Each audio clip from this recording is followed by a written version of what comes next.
Alright guys, any questions on those drills? I know we didn't do the serpentine one, but the idea there is as you're hitting those balls and you're sliding, always get around the edge before you go back to the other way.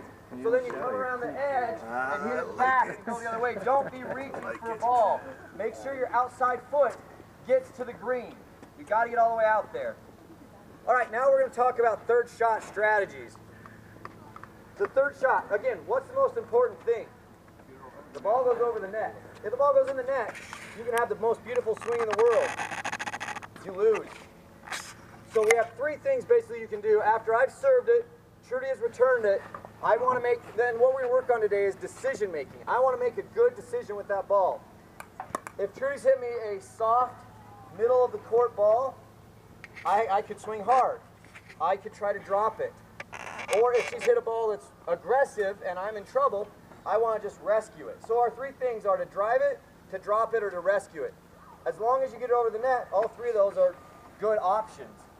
But what we don't want to do is say, well, she hit me a short ball, but it's really low, but it's short, so I should be aggressive. I hit a hard ball from here.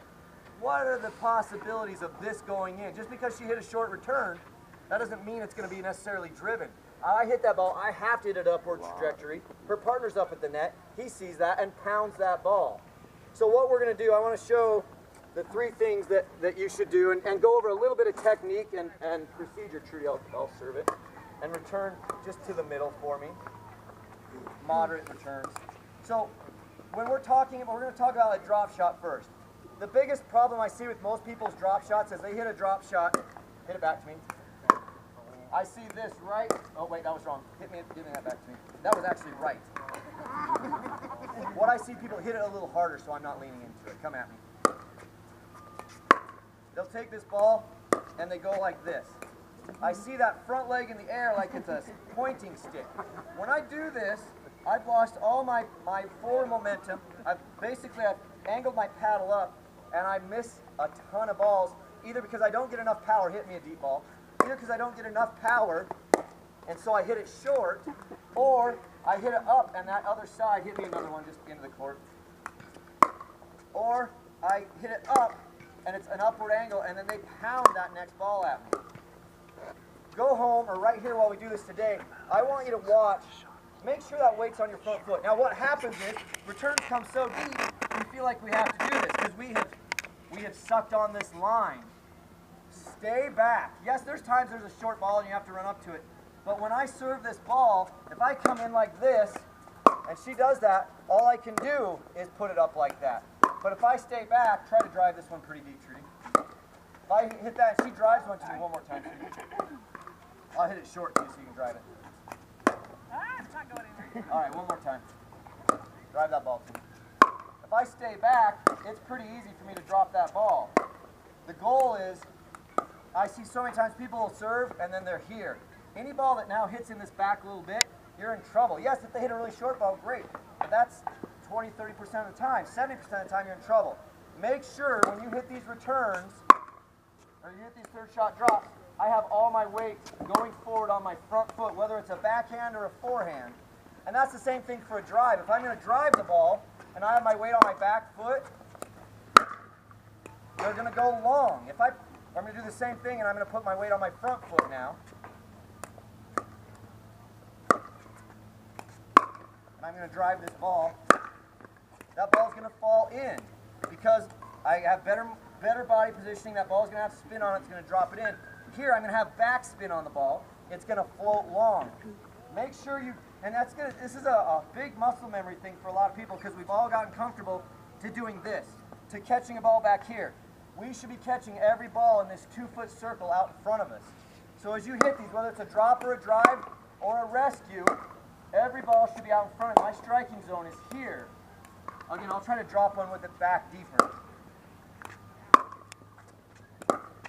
She's going to be able to do something to that ball because it was at 5 feet outside the kitchen line. Stay back on your third shot, catch the balls out front, and put the weight on your front foot. Whether it's a drop, drive, or rescue.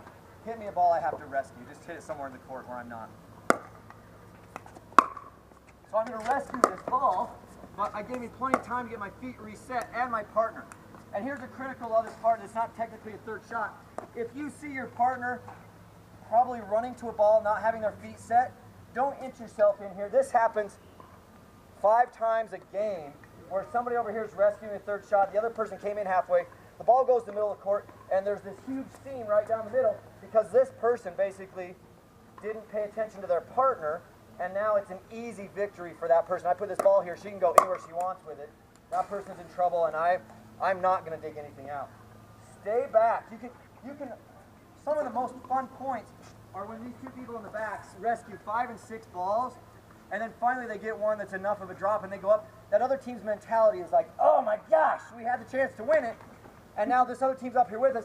They're now tight and panicky, and 9 out of 10 times this side wins that point because of the mental side of that. So don't be in a hurry to rush in. You should go in as a wall. You should go in together. If your partner's just rescuing a ball, just hit it anywhere. If I'm rescuing this ball, stay back with me. Now we're both reset and ready to go until we rescue. You know, we finally get one. We say, okay, now we go up together.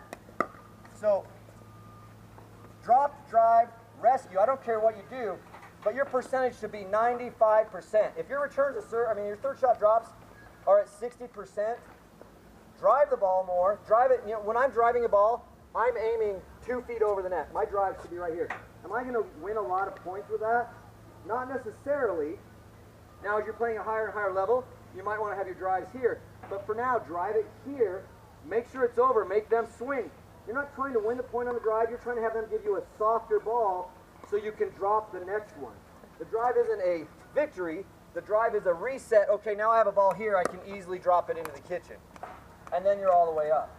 So don't see the drive as, I'm going to show them I have more power. The drive is an opportunity to be able to get one more step in and then hopefully drop the next ball. So what we're going to do, we're going to just put 4 people on court. I want you with new people you weren't with last time, at least 2 new people. And what we're going to do is play points, and we're going to come around and watch. And I want everybody to practice. I'll be watching, Jevin and Trudy and I will be watching your front foot. Every ball, you need to be on your front foot for your third shot. If you see your partner creeping in, this is a good time to communicate. Stay back, stay back, stay back. Okay, I served it. All right, stay back, stay back. Oh yeah, over here. Okay, here's the ball. Let's go. Talk about going in together, but practice catching it out front, weight on your front foot, and then going in together. Any questions before we go out and practice that? Yes? Sometimes you're not sure if it's a good drop. So what I try and do, if I think I've hit a good drop, I'll say up to my partner, so to move up. But sometimes they don't listen. Excellent communication. Jevin and Kale, come out here. And sometimes I think it's good, and then it's not, and somebody's got some long arms, and it's pounded on me. So I'm like, okay. Still, I think that communication is great. Okay. Watch what we do here for communication. Okay. Return it to me if you can, Trudy. So, your way. Stay. Again. Go.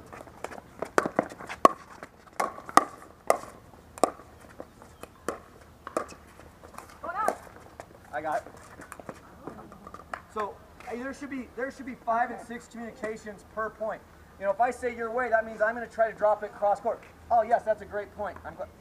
Where's the easiest play? If you're going to hit a drop, the most technically difficult drop would be for me to take this ball, hit it to me, Trudy, just from there. To take this ball straight forward, I have to hit a very good ball to make that land in the kitchen and have her not pound it, or for me not to put it in the net. The easier shot would be, hit it to me, Kel. Hit it differently to me, Kel. One more time. The easier shot, I have much more room for air to hit it wide because that trajectory, it's not just 7 feet, I have about 10 feet to hit that into the kitchen. And then the third thing to do, if the ball's in the middle or slightly to each side, the lowest part of the net is in the middle. So I would say 60% of my drops are to the middle. You have 2 extra inches there. The other 40% are cross court. Maybe 2% do I drop straight forward. If I get a ball that's short, Trudy hit me a short ball. If I get a short ball that's low, I will maybe try to do that kind of a pushing drop and come at it. But I very rarely, unless I get a short ball, do I hit a drop straight forward. So which brings us to the final point before we go out. If we got this low short return here, hit me a low short ball, lower. If we get a low short ball, I can do this, and that's what happens all the time. Tyler, I've seen you do that. Oh, calling you out. We don't know what Tyler, but I have seen a Tyler do that. So instead of taking that low ball like that, do a aggressive, an offensive, a power drop. Larry Moon is the best in pickleball at this. He takes a power drop, that low ball hits me again, and drives it fast and low because that person, he's just returned it. So hit me a ball, be back to the baseline. Hit me that ball short and soft. Don't just hit it, and then try to run up. So I'm coming here, and I'm trying to put it in on his feet so I can take the next ball. So a power drop isn't, I'm not trying to land that in the kitchen. I'm trying to laser that into his feet because then he has to dig up. So instead of hitting it hard, do a driving, aggressive ball. It's over the net, 6 to 8 inches over the net, because we're pretty short here. I should be able to control this over the net into his feet so that ball comes up because he's moving. Don't hit it to the person that's already set. Hit that aggressive drop into that person's feet that's coming up. If you get a low short ball, that's a shot I want you to all hit right here and drop that aggressively just like that. They're going to put the ball up for you, and you and your partner are going to smash the heck out of that ball. Don't practice driving that ball. Practice aggressive dropping that ball. All right, those are things. Go ahead, Ken. On that third shot you were demonstrating, your team is obviously serving, and this person is already at the kitchen. Yes. You would hit it to him, even though that person is still coming up. No, you hit it to Kel. For which shot? For your Third shot, if the guy's back on the baseline. Well, you say come cross court to this person that's already at the kitchen. well, if he returned it to me here, I want to take that cross court. If Kale's already up and Trudy's not, then I'm probably going to drop this one to the middle. That's what I've been told. Always hit it to the person furthest away from the kitchen. Absolutely. That's another easy part, especially if you're going to do an aggressive one, like talk about that. But there's also times you say, hey, you know, Kale's really shaky right now. He's missed a bunch of shots. Yeah, We're going to hit our third shots to him. There's times you want to be able to do all the different shots, but you want to take the easiest shot on the court. Easiest shot on the court statistically is going to be to the middle because the net is lower. You have more room for air if you shank it slightly side to side. But there's going to be times if he's returned it, I sure want to go cross court with that because he's not all the way up. I have more room for air with that. If I'm kind of rescuing the ball, I don't have a perfect drop, I want to go more of an angle. I have more room for discrepancy on that. But middle balls is always the number one. Like I was saying, 60% to the middle for me, 30% cross court, and 10% straight forward. The 30% cross court is because Trudy had returned it. I'm there. I'm hitting it cross court because she's not up yet. Can I add something to that? Sure. So something that I always notice is that we get into the tendency that we just want to keep driving them back, And so on our third shot drop, we think, let's hit it to the person that's moving up because we're going to drive them back. But if they have a partner that's really quick, he's just going to step over and smash that right out of the air. So you want to control your third drop shot and not get it so high and be so caught up in trying to drive that person back if you don't have it. The drive is a great tool, but it should only be used, in my opinion. And there's other people, they say, you know, pickleball is evolving and it's going to be all power. Yeah, the very top level players are hitting it harder and harder. For us and what we enjoy to do, the third shot drop is a huge part of our game. Don't get sucked into saying, I'm going to power this ball past people. There's a time for it, and you should show them you can do it, but you shouldn't do it all the time. You should have a full bag of opportunities. All right, let's go out to courts. And yes, I'm sorry, we had 2 more questions. 1 more second. Yes. Back to the communication part, is there a new rule about calling the ball out? And should you use the word no instead of out? The rule is if you're communicating before the ball has bounced, Jevin, there's an overhead, I think it's going to go out, out, out, out.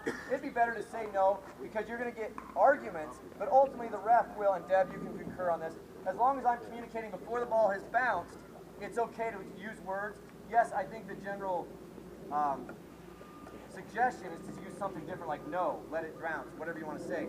But once that ball is bounced, if I say out and you say, oh no, I was communicating with my partner, once the ball is bounced, if you use the word out, it's a done deal. So that's why you don't want to necessarily use that word in the air because you might confuse yourself as it's bounced. But you can communicate it. Deb? Yeah, okay. That's it. Or just say bounce it. Or no, it's good. Percentages that you like to hit. You didn't mention that you want to like go to a backhand versus an out. And that's kind of the next level as we get more advanced with it. Obviously, hitting is someone's backhand, but there's people out there that play a very backhanded game. They want this shot, so you shouldn't always necessarily hit to their backhand. But in general, we have weaker backhands than forehands, so you want to drop it. That's again, if Kale is up or Kale is back and Trudy's up and her backhand is to the middle, then I'm going to drop that ball to her in the middle, even though she's up, because I can hit a ball in this area right here and be fairly safe. So there is a time you would maybe hit it to the up spot because that backhand is there. And like her to say. But again, take the easiest shot available. If you're comfortable, if your body's set, I know I can push this into his backhand corner easily, I'm going to do that. If I'm saving the ball a little bit, I'm going to go more middle. Just get it over, get ready for the next one. Okay, now we got it. Let's go. That's the idea behind it. All right, let's go out to a court and practice. Okay, let's see in a bit.